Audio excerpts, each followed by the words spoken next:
आपण असं नुकत्याच झालेल्या नगरपालिका नगर परिषदेच्या निवडणुका बघितल्या की महाराष्ट्राच्या संपूर्ण इतिहासामध्ये ह्या स्थानिक स्वराज्य संस्थांच्या निवडणुकींना एवढ्या मोठ्या प्रमाणामध्ये पैसा हा कधी वाटला गेला नव्हता.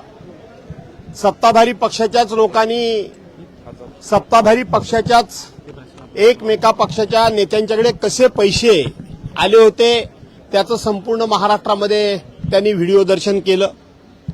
आपण पाहिलं असेल की एक मंत्री कॉटवर हातामध्ये शिगाड घेऊन बसलेत, टॉवेलवर आहेत, बाजूला बॅगा उघड्या पडल्यात त्याही आपण बघितल्या.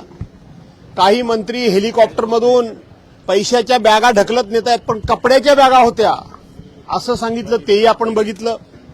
आणि आता सत्ताधारी पक्षातलेच एक आमदार त्या ठिकाणी व्हिडिओ गेममध्ये पैशाचे बॅगाच्या बॅगा आणि नोटाच्या नोटा तिथे ठेवून ते खेळताना दिसत आहेत. याचा अर्थ की महाराष्ट्रामध्ये 2 नंबरचा पैसा किती आलाय सत्ताधारी पक्षांच्याकडे. मला देशाच्या पंतप्रधानांना एक विनंती वजा प्रश्न विचारायचा आहे की आपण नोटाबंदीचा निर्णय घेतला, आपण संपूर्णपणे त्या ठिकाणी डिजिटल करन्सी वापरामध्ये आणली, आता कॅशलेस देश करायचा, कुठलाही व्यवहार कॅशनी करायचा नाही. आणि तुमच्याच सत्ताधारी पक्षाच्या लोकांच्याकडे एवढी मोठ्या प्रमाणामध्ये कॅश येते कुठून? काला धन, हा काला धन बाहेर काढण्याकरता म्हणून तुम्ही नोटाबंदी केल्यात, डिमोनायझेशन केलं त्यावेळेला. मग ह्या नोटा आल्या कुठून याचं उत्तर आता देशाच्या प्रमुखांनी देण्याची गरज आहे. केवळ राज्याच्या नाही तर देशाच्या प्रमुखांनी देण्याची गरज आहे की ह्या एवढ्या नोटा वारेमाप येतात कुठून. आणि म्हणून ज्या वेळेला काळा पैसा बाहेर काढण्याकरता म्हणून आम्ही 1000च्या 2000 रुपयाच्या नोटा बंद केल्या म्हणून सांगितल्या, त्याच वेळेला देशामध्ये काही लोकांना संशय आला होता की 1000-2000 रुपयाच्या नोटा बंद करण्याचं नाटक केलं जाईल आणि प्रत्यक्षपणे या देशामध्ये प्रचंड प्रमाणामध्ये हा पैसा हा बाहेर येईल आणि तो आता यायला लागलेला आहे. गुलाबराव पाटील यांनी म्हटलं होतं की नगरविकास खात्यामध्ये माल आहे, त्याच्यानंतर हा कॅश कार्ड घोटाळा अंबादास दानवेंनी ट्विट करत पोस्ट केलेला आहे.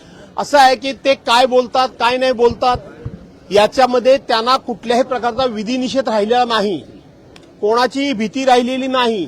सामाजिक बांधिलकी आणि समाजाचं एक प्रकारचं जे बंधन असतं नैतिकतेचं, ते नैतिकतेचं पूर्णपणे अधप्पन झालेलं हे सरकार आहे. आणि म्हणून अशा प्रकारची वक्तव्य सातत्यानं सरकारी पक्षाकडून येत असतात. मांडला जाणार कारण अशा प्रकारे सत्ताधारी आमदार पैशांसोबत व्हिडिओ समोर येतो. आमदार अशा प्रकारचा सभागृहामध्ये विषय मांडण्यापूर्वी राज्याच्या मुख्यमंत्र्यांनी त्यांना क्लीन चिट दिलेली आहे की नाही माहिती घेतलीत का? कारण असे विषय चर्चेला येण्यापूर्वी राज्याचे मुख्यमंत्री प्रत्येकाला क्लीन चिट देऊन मोकळे होतात, प्रत्येक गुन्हेगाराला पाठीशी घालण्याचं काम करतात, प्रत्येक अत्याचाराला त्या ठिकाणी कुठल्याही प्रकारे अत्याचार झालेला नाही असं म्हणून एक प्रकारे तपास यंत्रणेच्या तपासावर ते बंधनच घालतात. किंबहुना समोरच्या माणसाला ते पूर्णपणे क्लीन चिट देऊन तो तपास भरकटवायचा प्रयत्न करतात. त्यामुळे सभागृहामध्ये हे विषय काढायला काढणार, परंतु काढून त्यातून फार काय हाताला लागेल असं नाही. संतोष देशमुख हत्या प्रकरणाला 1 वर्ष झालं, आणखी काही निर्घृण फोटो जे आहेत ते समोर आले. संतोष देशमुख हत्या प्रकरणाच्या संदर्भानं अजून म्हणावी तशी कारवाई झाली नाही. असं आहे की संतोष देशमुखांची हत्या ज्या निर्घृणपणे ज्या निर्दयपणे झाली त्याच वेळेला आम्ही सांगितलं होतं की हा सगळा तपासाचा फार्स केला जाईल. कारण सत्ताधारी पक्षाच्याच एका नेत्याच्या भोवती त्यावेळेला आरोपाची राळ उठली होती. सत्ताधारी पक्षातल्याच मंत्र्याला याच प्रकरणामध्ये एकदा राजीनामा द्यावा लागला होता.